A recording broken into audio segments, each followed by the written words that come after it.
Punjab।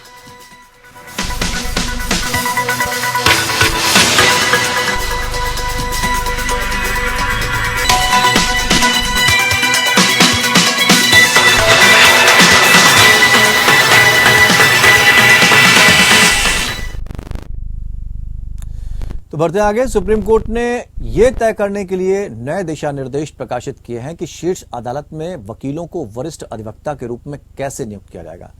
ये दिशा निर्देश 2018 में न्यायालय द्वारा जारी किए गए पहले के दिशा निर्देशों की जगह ले लेंगे।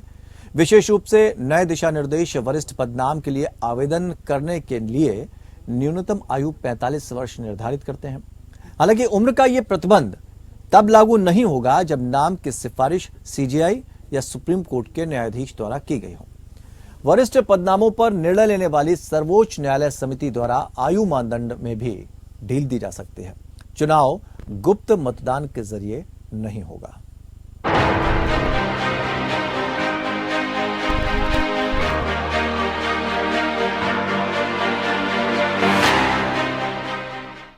सुप्रीम कोर्ट ने सीनियर एडवोकेट पदनाम के लिए नए दिशा निर्देश जारी किए हैं, जिसमें सीनियर पदनाम के मानदंडों को संशोधित किया गया है। कोर्ट ने निर्देश दिया है कि जिन एडवोकेट ऑन रिकॉर्ड या अधिवक्ताओं ने 25 फरवरी 2022 और 7 मई 2022 के नोटिस के जवाब में सीनियर एडवोकेट डेजिग्नेशन के रूप में पदनाम प्रदान करने के लिए आवेदन किया था, उन्हें या तो नए निर्धारित प्रारूप में अतिरिक्त जानकारी प्रस्तुत करके स्थायी समिति के विचाराधीन अपने पिछले आवेदनों को अपडेट करना होगा, नए निर्धारित प्रारूप में नए आवेदन जमा करके उनके आवेदनों को प्रतिस्थापित करना होगा। भविष्य में जब भी आवेदन आमंत्रित किया जाएगा, किसी भी उच्च न्यायालय या उच्चतम न्यायालय में पदनाम के लिए आवेदन करने की उनकी पात्रता को प्रभावित किए बिना सोमवार 7 अगस्त 2023 तक अपने आवेदन वापस लेने होंगे। कोर्ट ने पूर्व मुख्य न्यायाधीशों और उच्च न्यायालयों के न्यायाधीशों से नए आवेदन भी आमंत्रित किए हैं, जो वरिष्ठ पदनाम के लिए विचार किए जाने के इच्छुक हैं।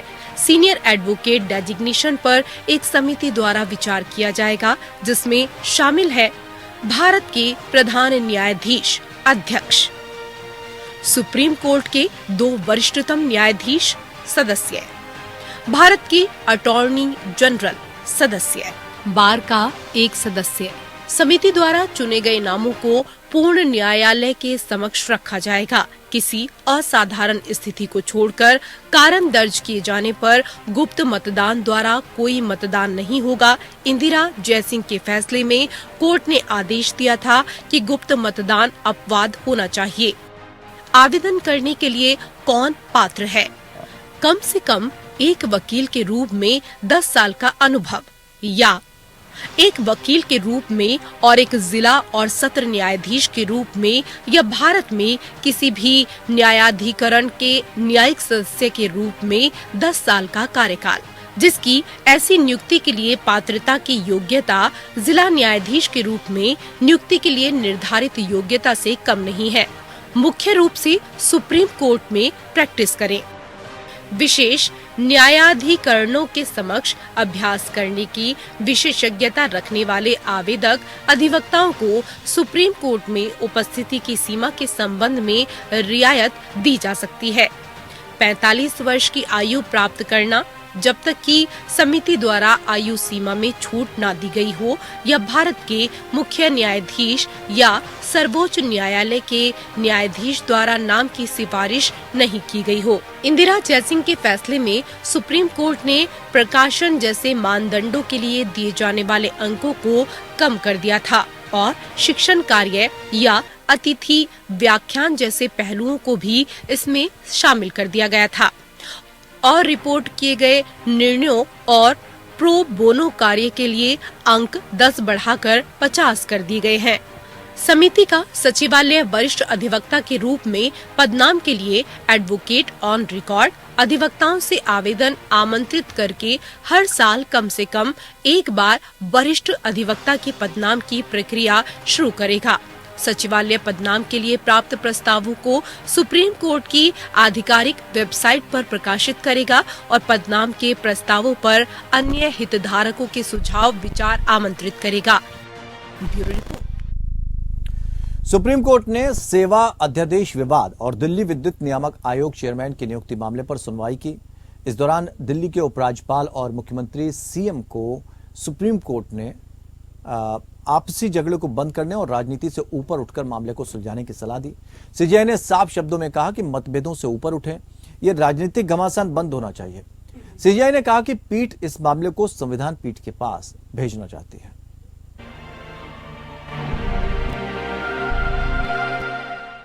दिल्ली विद्युत नियामक आयोग या डीईआरसी के अध्यक्ष पद पर जस्टिस उमेश कुमार की नियुक्ति को चुनौती देने वाली दिल्ली सरकार की याचिका पर सुप्रीम कोर्ट में सुनवाई हुई और इस मामले में मुख्य न्यायाधीश जस्टिस डीवाई चंद्रचूड़, जस्टिस पीएस नरसिम्हा और जस्टिस मनोज मिश्रा की बेंच ने सुनवाई की। सीजेआई ने साफ शब्दों में कहा कि मतभेदों से ऊपर उठें, ये राजनीतिक घमासान बंद होना चाहिए। सीजेआई ने सुनवाई के दौरान कहा कि राजनीति के ऊपर उठकर दोनों पदाधिकारी बैठकर मतभेद क्यों नहीं सुलझा लेते। संवैधानिक पदाधिकारियों को इसका समाधान निकालना चाहिए। सुप्रीम कोर्ट ने दिल्ली के उपराज्यपाल विनय कुमार सक्सेना और मुख्यमंत्री अरविंद केजरीवाल को डीईआरसी के अध्यक्ष के नाम पर फैसला करने का सुझाव दिया। डीईआरसी चेयरमैन की नियुक्ति मामले पर सुप्रीम कोर्ट ने सुझाव दिया कि सीएम और उपराज्यपाल साथ बैठकर नियुक्ति पर फैसला करें। सीजेआई ने कहा कि सीएम और एलजी दोनों साथ बैठें और डीईआरसी चेयरमैन के लिए 3 नाम सुझाएं। सीजेआई ने कहा कि पीठ इस मामले को संविधान पीठ के पास भेजना चाहती है। संविधान पीठ ये विचार करेगी कि क्या संविधान के अनुच्छेद 41 में इस तरह से संशोधन किया जा सकता है। सॉलिसिटर जनरल ने अध्यादेश जारी करने के मामले की संविधान पीठ को भेजने के सुझाव पर आपत्ति जताते हुए कहा कि संसद को संघ, राज्य और समवर्ती सूची के तहत सभी विषयों के लिए कानून बनाने की शक्ति है। अध्यादेश का बचाव करते हुए केंद्र ने सुप्रीम कोर्ट में कहा कि दिल्ली के मंत्री अधिकारियों से जुड़े आदेश सोशल मीडिया पर डाल रहे थे। अफसरों को राजनीतिक निशाना बनाया जा रहा था। दिल्ली सरकार के कहने पर विजिलेंस के दफ्तर को आधी रात को खोला गया, दस्तावेजों की फोटोकॉपी की गई। ऐसे में जल्द से जल्द दखल देना जरूरी था। हालांकि कोर्ट ने 20 जुलाई को मामले की सुनवाई तय करते हुए कहा कि पहले हम इस मामले पर सुनवाई कर ये तय करेंगे कि इस अध्यादेश के मामले को संविधान पीठ को भेजा जाए या नहीं। सुप्रीम कोर्ट ने कहा कि हम इसमें कदम नहीं रखना चाहते, हम चाहते हैं कि आप बैठें और ये काम करें। हम डीईआरसी की नियुक्ति को लेकर ज्यादा चिंतित नहीं हैं। वो तभी हो जाएगी जब दोनों संवैधानिक पदाधिकारी के रूप में एक साथ बैठेंगे। ये सुप्रीम कोर्ट का संदेश है। हम उम्मीद करते हैं कि वो किसी सर्वसम्मत समाधान पर पहुंचेंगे। अब इस मामले में सुप्रीम कोर्ट में गुरुवार को सुनवाई होगी। दिल्ली की आम आदमी पार्टी की सरकार ने नौकरशाहों पर नियंत्रण से संबंधित राष्ट्रीय राजधानी क्षेत्र दिल्ली सरकार अध्यादेश 2023 की संवैधानिक वैधता को चुनौती देते हुए ये याचिका लगाई है। याचिका में दिल्ली सरकार की सहमति के बिना डीईआरसी अध्यक्ष की नियुक्ति के एलजी के फैसले को भी चुनौती दी गई है। Bureau report, APN news.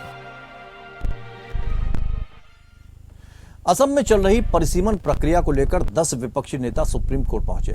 Assam में चल रही परिसीमन प्रक्रिया को लेकर दाखिल की गई याचिका में चुनाव आयोग द्वारा अपनाई गई कार्यप्रणाली को चुनौती दी गई है।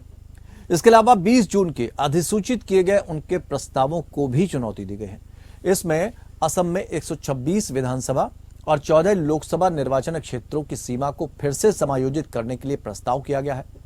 असम में चल रहे परिसीमन को चुनौती देने वालों में कांग्रेस, राजौर दल, Assam Jatiya Parishad, CPIM, CPI, TMC, NCP, राजद और आंचलिक गण मोर्चा शामिल है। याचिका में जन प्रतिनिधित्व अधिनियम 1950 की धारा 8A को भी चुनौती दी गई है, जिसके आधार पर चुनाव आयोग परिसीमन प्रक्रिया के संचालन में अपनी शक्ति का प्रयोग करने का दावा करता है। याचिकाकर्ता ने 20 जून को जारी एक मसौदा आदेश द्वारा असम में 126 विधानसभा और 14 लोकसभा निर्वाचन क्षेत्रों की सीमा को फिर से समायोजित करने के चुनाव आयोग के हालिया प्रस्तावों को चुनौती दी है। याचिकाकर्ताओं ने दावा किया है कि इस अभ्यास के लिए चुनाव आयोग द्वारा अपनाई गई पद्धति में अलग अलग औसत विधानसभा आकार और अलग अलग जिले शामिल हैं। उनका तर्क है कि परिसीमन की प्रक्रिया में जनसंख्या घनत्व या जनसंख्या घनत्व की कोई भूमिका नहीं है। याचिका में आगे कहा गया कि भले ही भारत के संविधान में एक ऐसी प्रक्रिया की परिकल्पना की गई है, जिसके तहत निर्वाचन क्षेत्र को फिर से समायोजित किया जाना है, ताकि ये सुनिश्चित किया जा सके कि सभी निर्वाचन क्षेत्रों में लगभग समान आबादी शामिल है। चुनाव आयोग ने 2001 की जनगणना के आंकड़ों पर भरोसा करते हुए 3 श्रेणियां बनाई हैं। जिलों और 3 श्रेणियों के लिए अलग अलग मानदंड अपनाए गए हैं। याचिकाकर्ताओं ने तर्क दिया कि इसके परिणाम स्वरूप सबसे बड़े और सबसे छोटे निर्वाचन क्षेत्र की आबादी के बीच 33% तक का संभावित विचलन होता है। जहां तक जन प्रतिनिधित्व अधिनियम की धारा 8A को चुनौती देने का सवाल है, याचिकाकर्ताओं ने तर्क दिया कि यह प्रावधान मनमाना, अपारदर्शी और असम राज्य के लिए भेदभावपूर्ण है। याचिका में यह भी बताया गया कि देश के बाकी हिस्सों के लिए परिसीमन एक सेवानिवृत्त सुप्रीम कोर्ट के न्यायाधीश की अध्यक्षता में एक उच्चाधिकार प्राप्त निकाय द्वारा किया गया है और जम्मू और कश्मीर के लिए भी एक समान आयोग का गठन किया गया है। सुप्रीम कोर्ट ने बार काउंसिल ऑफ इंडिया या बीसीसीआई से एक हलफनामा दाखिल करने को कहा, जिसमें उन उदाहरणों को बताया जाए जिनमें पिछले 1 साल में देश भर के किसी भी राज्य में बार एसोसिएशन ने हड़ताल का आह्वान किया है और उस संबंध में क्या कार्रवाई की गई है। बीसीआई को 2 सप्ताह की अवधि के भीतर हलफनामा दाखिल करना है। कोर्ट ने कहा बीसीआई को भी 2 सप्ताह के भीतर हलफनामा दाखिल करना होगा, जिसमें यह बताना होगा कि पिछले 1 साल में कितनी बार एसोसिएशन ने कहां-कहां हड़ताल का आह्वान किया है और क्या कार्रवाई अब तक की गई है। जस्टिस एसके कौल और जस्टिस सुधांशु धूलिया की पीठ कॉमन कास्ट द्वारा दायर एक अवमानना याचिका पर सुनवाई कर रही थी, जिसमें आरोप लगाया गया था कि बीसीसीआई अधिवक्ताओं की हड़ताल को रोकने के लिए कदम नहीं उठा रही है और अपने अनुशासनात्मक नियंत्रण पक्ष पर प्रभावी ढंग से ध्यान नहीं दे रही है।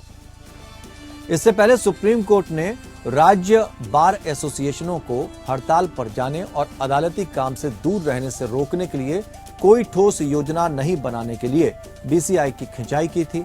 इसके बाद बीसीसीआई ने शीर्ष अदालत को आश्वासन दिया कि सभी राज्य बार काउंसिल के प्रतिनिधियों की बैठक और उसमें लिए गए निर्णय के मुताबिक नियमों में संशोधन के लिए कदम उठाए जा रहे हैं। जस्टिस कौल ने टिप्पणी की कि जब भी अधिवक्ताओं की हड़ताल से संबंधित मामले शीर्ष अदालत में पहुंचते हैं तो उसे हस्तक्षेप करना पड़ता है और इसे हल करने के लिए आदेश पारित करना पड़ता है।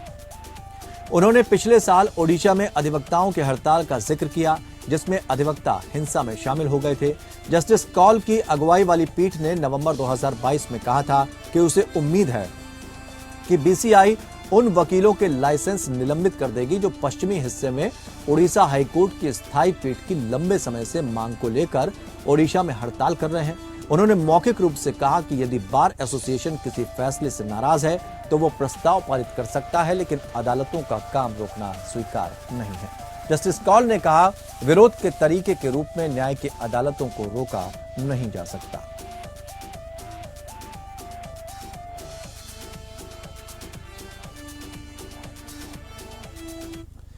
फिलहाल वक्त एक छोटे से ब्रेक का है, जल्द लौटते हैं। India Legal presents Courts Roundup.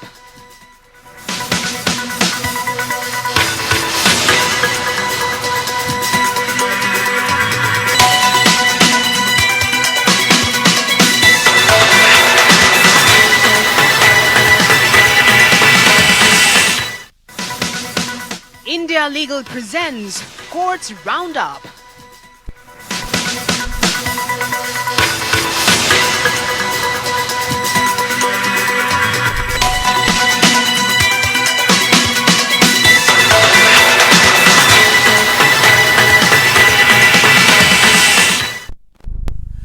Break के बाद कोर्ट राउंडअप में एक बार फिर आपका स्वागत है। बढ़ते हैं आगे।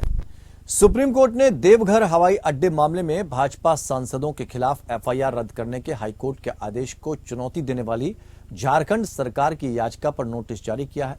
भाजपा सांसद निशिकांत दुबे, मनोज तिवारी और कुछ अन्य लोगों के खिलाफ एफआईआर दर्ज की गई है। आरोप है कि इन्होंने सितंबर 2022 में देवघर हवाई अड्डे पर सुरक्षा नियमों का उल्लंघन किया, एटीसी को निजी विमान को उड़ान भरने की इजाजत देने के लिए धमकी दी और मजबूर किया। जस्टिस अभय एस ओका और जस्टिस संजय कौल की पीठ ने राज्य की याचिका पर दुबे, तिवारी और अन्य आरोपियों को नोटिस जारी किया। हाईकोर्ट ने कहा था कि आईपीएस अपराध लागू नहीं होते हैं क्योंकि एक विशेष अधिनियम यानी विमान अधिनियम 1934 अधिनियम है। इसके अलावा ये राय दी गई कि एफआईआर कायम रखने योग्य नहीं है, क्योंकि अधिनियम की धारा 12B के अनुसार केवल डीजीसीए को शिकायत की जा सकती है। आईपीसी के तहत अपराध विमान अधिनियम से अलग है, इसमें विमान अधिनियम लागू नहीं होगा।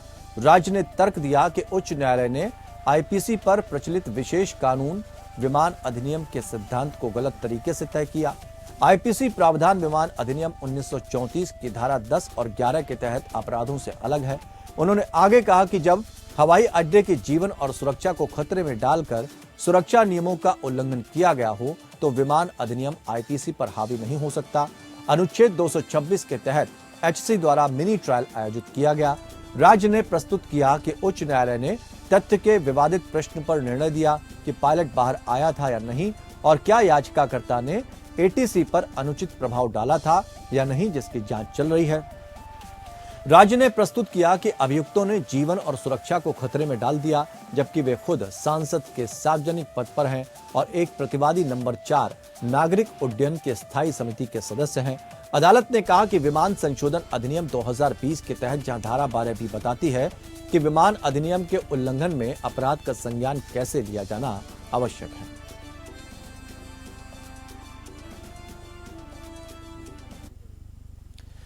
Supreme court Bilkis Bano gangrape मामले में सभी 11 दोषियों की रिहाई के खिलाफ दाखिल याचिकाओं पर सुनवाई शुरू करेगा। यह सुनवाई 7 अगस्त से शुरू होगी। जस्टिस बीबी नागरत्ना और जस्टिस उज्जवल भुइयां की बेंच मामले की सुनवाई करेगी। अदालत ने गुजरात सरकार के जवाब पर सभी याचिकाकर्ताओं को जवाब दाखिल करने के लिए 3 हफ्ते का समय दिया है। इस पर 3 हफ्ते बाद 7 अगस्त को सुनवाई होगी। गुजरात की बिल्किस बानो संग 2002 में गोधरा दंगों के दौरान गैंगरेप हुआ था। इतना ही नहीं, बिल्किस के परिवार के 7 लोगों की हत्या भी हुई थी। इस केस में 11 लोग दोषी पाए गए थे। इनको पिछले साल क्षमा नीति के तहत छोड़ दिया गया था। इस पर आपत्ति जताते हुए सुप्रीम कोर्ट में याचिका दायर की गई थी। इससे पहले सुप्रीम कोर्ट ने दोषियों को नोटिस भेजे थे। कुछ दोषी ऐसे थे जिनके घर पर ताला लगा था या फिर उनका फोन स्विच ऑफ था। इनको भेजा गया नोटिस स्थानीय अखबार में छपवाने के लिए कहा गया था। दोषियों के रिहा होने के खिलाफ सुप्रीम कोर्ट में कई याचिकाएं दायर हुई थीं। गुजरात सरकार ने बिल्किस बानो की याचिका को छोड़कर बाकी याचिकाओं पर आपत्ति जताई थी। इससे पहले 18 अप्रैल को सुप्रीम कोर्ट ने दोषियों को छोड़े जाने पर सवाल उठाए थे। कहा गया था कि फैसला लेने से पहले अपराध की गंभीरता को देख लेना चाहिए था। गैंगरेप के वक्त 21 साल की बिल्किस बानो 5 महीने की गर्भवती थी। उनके परिवार के जिन 7 लोगों की हत्या हुई थी, उसमें बिल्किस की 3 साल की बेटी भी शामिल थी। इस केस के 11 दोषियों को 15 अगस्त 2022 को गुजरात सरकार के आदेश पर छोड़ दिया गया था।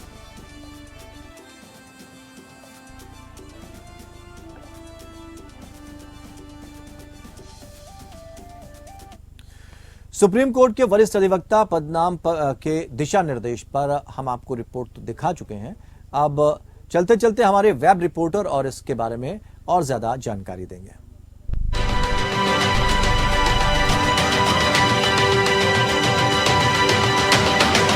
एडवोकेट्स एक्ट 1961 के अनुसार एडवोकेट 2 प्रकार के होते हैं, senior advocate and other advocates. हाल ही में सुप्रीम कोर्ट ने सीनियर एडवोकेट की डेजिग्नेशन के लिए कुछ नए गाइडलाइंस इशू किए हैं by following its decision in Indira Jaising versus supreme court of India case. और इन नई गाइडलाइंस के तहत एलिजिबिलिटी क्राइटेरिया कुछ इस प्रकार है। एक एडवोकेट के रूप में मिनिमम 10 इयर्स का एक्सपीरियंस। दूसरा, कैंडिडेट की प्रैक्टिस मेनली सुप्रीम कोर्ट में होनी चाहिए। तीसरा, कैंडिडेट कम से कम 45 इयर्स का होना चाहिए। इसके अलावा इन गाइडलाइंस में कुछ पॉइंट बेस्ड सिस्टम भी लाया गया है जो कि एक कैंडिडेट एडवोकेट की इवैल्यूएशन में गाइड करेगा। Number of year of practice as an advocate, कि अगर किसी कैंडिडेट को प्रैक्टिस करते हुए 10 साल हो गए हैं तो 10 points. Judgment reported and unreported pro bono work को मिलाकर 50 पॉइंट्स। एकेडमिक आर्टिकल्स की पब्लिशिंग या लॉ स्कूल में दिए गए गेस्ट लेक्चरर को मिलाकर 5 पॉइंट्स। और finally personality test 25 points.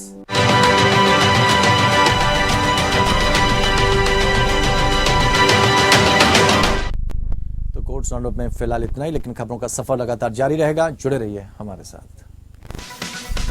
India Legal presents Courts Roundup.